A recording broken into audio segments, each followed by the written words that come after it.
Antes que a galáxia o conhecesse como o Príncipe, ele era uma criança das sombras nascido em uma casta de guerreiros sobre os sóis gêmeos de Yautja Prime. Seu verdadeiro nome é desconhecido, apagado como tantos antes dele, pois na cultura Yautja a identidade é conquistada e não dada. Ele treinou desde a juventude sobre o calor abrasador e vazios congelantes, lutando contra bestas reptilianas e sobrevivendo apenas por instinto, silêncio e astúcia. Seus professores eram anciões, caçadores antigos, marcados por séculos de rituais de sangue, e deles ele herdou não apenas habilidade, mas honra. Hoje veremos sobre o Príncipe. Olá, eu sou Minão e você está no canal Na Sua Tela. Bora embarcar nessa jornada comigo e bora pro vídeo! O Príncipe conquistou seu primeiro troféu ao derrotar uma besta sempertina desonesta em uma lua abandonada. Por volta de seu 100º ciclo, já havia caçado vermes Kale, fantasmas serrilhados e até predadores rebeldes que quebraram o código. A sua armadura de tinta verde tornou-se um símbolo, não de rebelião, mas de individualidade, onde outros seguiam tradição cegamente. O príncipe, ele se adaptava. Ele dominou o stealth, o plasma e a precisão, mas também a contenção. Ele não matava os indignos, não tomava o que não fosse conquistado. E ainda assim, as estrelas o chamariam para um mundo muito mais sombrio do que qualquer outro que já conhecera. Um lugar onde a morte era cultivada em colmeias. Um lugar chamado LV-121. No silêncio infinito do espaço, há sinais que é melhor não responder. E um desses sinais ecoou do mundo moribundo da LV-121, um antigo sinal de socorro pulsando do túmulo de um Yautja esquecido. Um chamado destinado apenas àqueles vinculados com sangue, tradição e caça. O príncipe ouviu o chamado. Ele não era um monarca nem um herdeiro de um trono, mas entre os seus, o seu nome carregava o peso de uma lenda. Um elite forjado por séculos de mortes honrosas e temido por ninhadas de xenomorfos e respeitado por predadores através de estrelas distantes. Até aqueles que lutavam ao seu lado se ajoelhavam em sua presença. Não por status, mas por reverência. Ele era um mestre da grande caçada, e esta seria a sua prova mais brutal. Quase 19 anos antes da descida em LV-121, o príncipe liderou um ataque brutal ao mundo da selva de Kurari, onde um posto avançado da Eland Utani havia profanado terras sagradas de caça dos Yautja. Foi lá que o príncipe deixou uma marca permanente, mutilando um fuzileiro colonial chamado Vasily Reichov, quase o matando, e o predador seguiu em frente. Já Reichov, não. Agora, 2 décadas depois, o príncipe retornava do vazio, não por Reichov, mas pela caçada.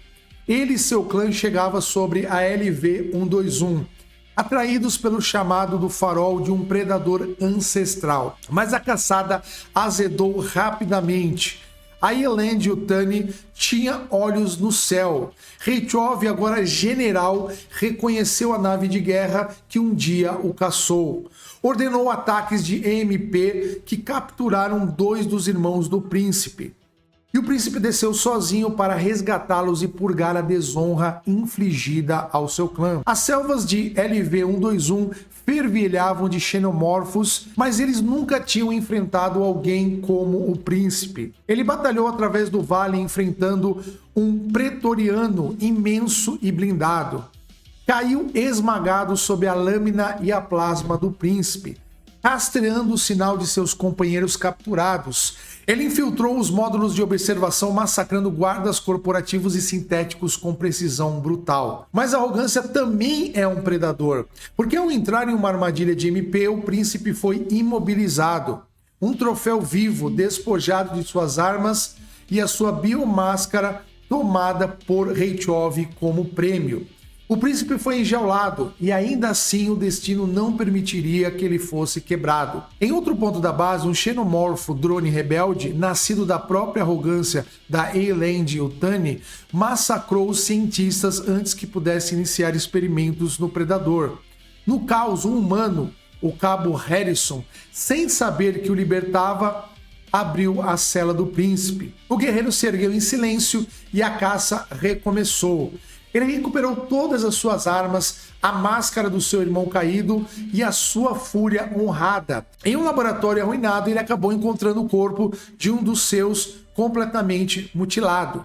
Não morreria em vão. Sequestrando uma nave e desembarcando, o príncipe a lançou contra um túnel infestado de escuridão, onde os drones e os corredores xenomorfos caçavam em matilhas. Agora armado com o seu Plazacaster, ele os cortou como lâmina atravessando uma carne. Então veio um novo terror, uma aberração pré-alienígena, fruto de ambas as linhagens.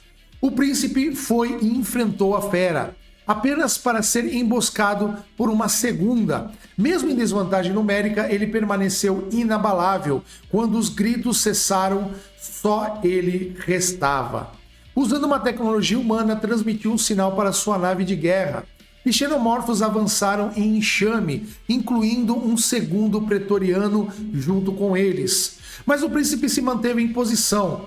A nave chegou a tempo de derrubar uma dropship humana e rearmá-lo com seu Smart Disk. Agora o príncipe armado abriu caminho através da instalação.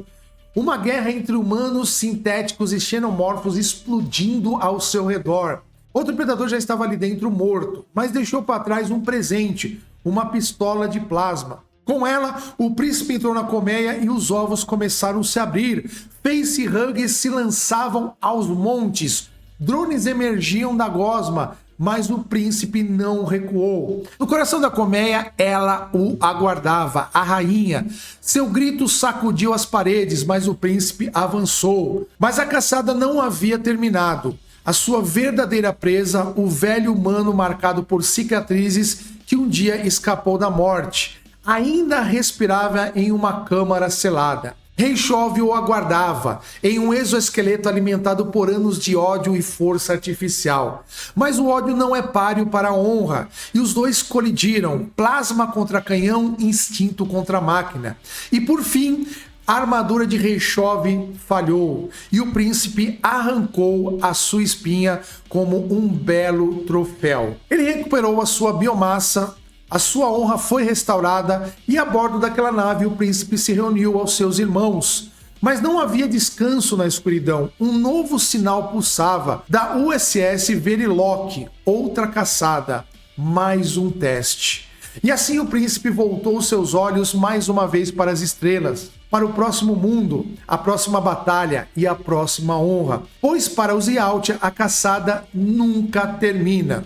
E os céus sobre a LV-121 ardiam. A colmeia estava silenciosa. Os gritos de homens e bestas viraram cinzas. E o príncipe permaneceu entre os seus.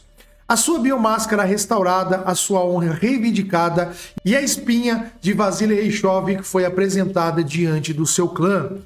Não como uma mera morte, mas como um capítulo final de uma caçada que começou há 19 anos. A sua história espalhou-se pelos escalões da sociedade Yautja. Sussurros falavam de um guerreiro que caçou 2 pretorianos, derrotou uma rainha imperatriz e matou 2 predalians e escapou sozinho, tanto da traição humana quanto da infestação dos xenomorfos. Os anciãos os observavam em silêncio, então inclinaram-se. E o que aconteceu com o príncipe após a LV-121 permanece apenas como uma lenda. E o príncipe, a sombra de armadura verde, deixou para trás um legado não apenas de mortes, mas de disciplina, resiliência e honra suprema. Nem todo predador se torna um ancião, menos ainda se torna uma lenda. Mas uma vez em um mundo amaldiçoado de ácido e chamas, um se tornou ambos. Ele foi o caçador que eles nunca conseguiram prender. Ele foi simplesmente o príncipe.